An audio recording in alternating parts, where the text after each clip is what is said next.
Bonjour, ici Rodolphe Simoneau et je vous souhaite la bienvenue dans ce module numéro 1 sur la résolution pratique de problèmes. Et dans ce cours numéro 3, je vais vous introduire au concept général de la résolution pratique de problèmes. L'outil de résolution pratique de problèmes de la démarche Lean Manufacturing. Dans ce cours, nous allons voir un petit peu quels sont les objectifs que vise la résolution pratique de problèmes, l'outil de résolution pratique de problèmes, qu'on appellera aussi RPP pour résolution pratique de problèmes, qui peut voir ses objectifs fondamentaux et les 9 étapes qui vont structurer cette démarche de résolution pratique de problèmes. Donc commençons par les principaux objectifs de la résolution pratique de problèmes.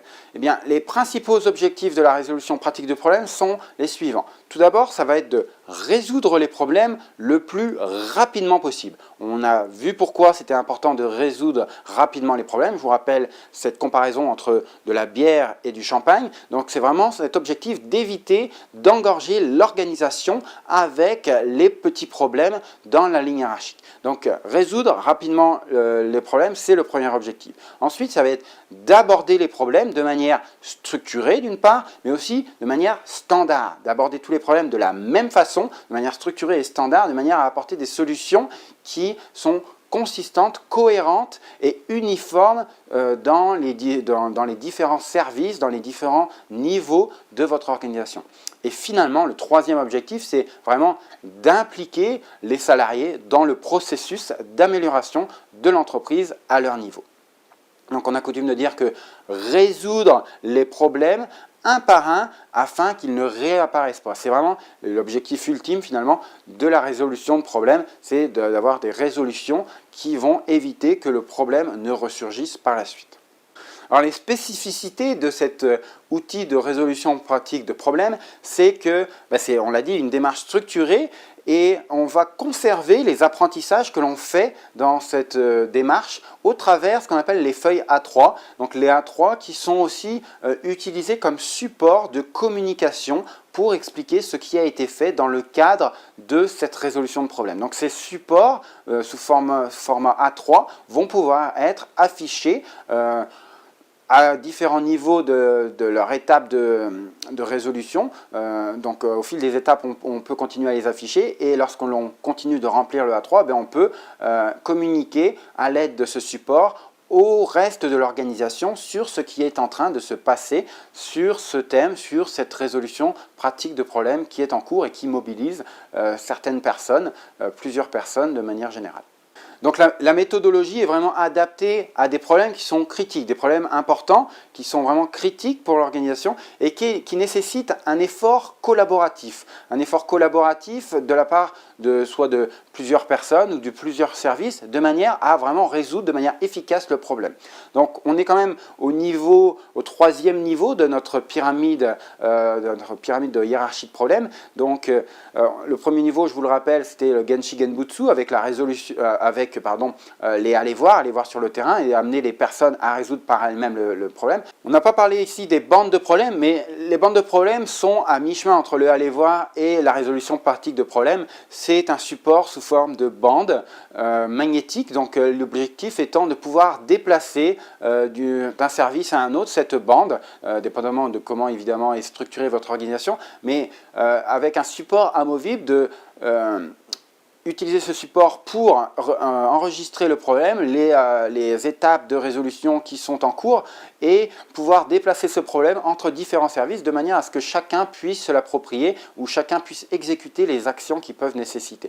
Donc, je ne vais pas plus dans le détail dans cet outil qu'on appelle bande de problèmes. C'est vraiment l'objectif de la transformation Lean. On a parlé dans le chapitre sur le Kaizen. Donc, la transformation Lean avec ce qu'on appelle les mini-transformations ou les macro-transformations. Donc c'est l'objectif vraiment du site transformationlean.com. Donc on est dans cette démarche de structurer, d'animer la performance quotidiennement.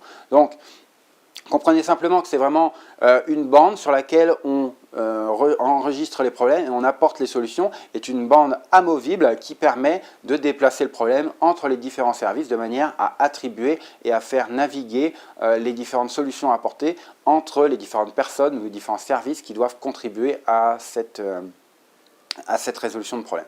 Donc ici, il a vraiment, niveau de résolution de problème, c'est encore le degré supérieur où la bande, c'était vraiment petit pour faire de la résolution de problème, donc les problèmes doivent être assez petits à résoudre. Là, avec la résolution pratique de problème, on est à des problèmes critiques, donc qui nécessitent vraiment d'une part un effort collaboratif et aussi plusieurs jours, voire plusieurs semaines pour être mis en place de manière structurée.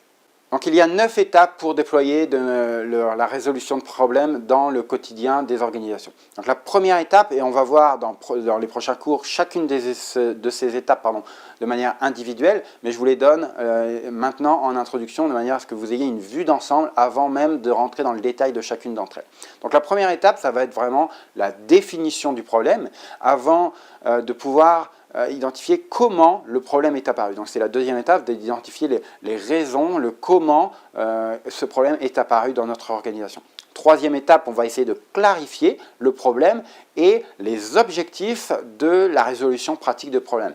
Quatrième étape, on va observer le déroulement de la situation qui pose problème. Essayez de voir un petit peu les différentes séquences, les différents enchaînements de situations qui amènent ce problème et de les vivre, donc on va voir, sur le terrain. Cinquième étape, c'est d'identifier des causes aux problèmes identifiés, identifier de manière générale toutes les causes que l'on peut relever quant aux problèmes sur lesquels on est en train de travailler en groupe, avec les différentes personnes impliquées dans la résolution pratique de problèmes.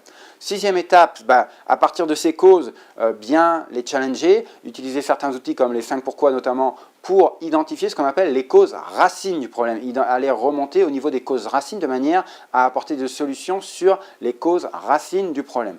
Septième étape, c'est l'implantation, ce qu'on appelle les contre-mesures, en tout cas les solutions pour résoudre ces causes racines et éventuellement mettre en place des solutions palliatives, des résolutions palliatives en attendant que ces contre-mesures sur le long terme puissent être mises en place. Huitième étape, ça va être finalement de mesurer les améliorations qui ont pu être observées suite à la mise en place du plan d'implantation. Et neuvième étape, ça va être le partage d'informations, ce qu'on appelle le yokoten en japonais. Donc vraiment ce partage d'informations et de voir si cette résolution de pratique de problème peut apporter, bénéficier à d'autres situations, d'autres services dans votre organisation. Donc ça conclut ce cours numéro 3 sur l'introduction à l'outil de résolution pratique de problèmes.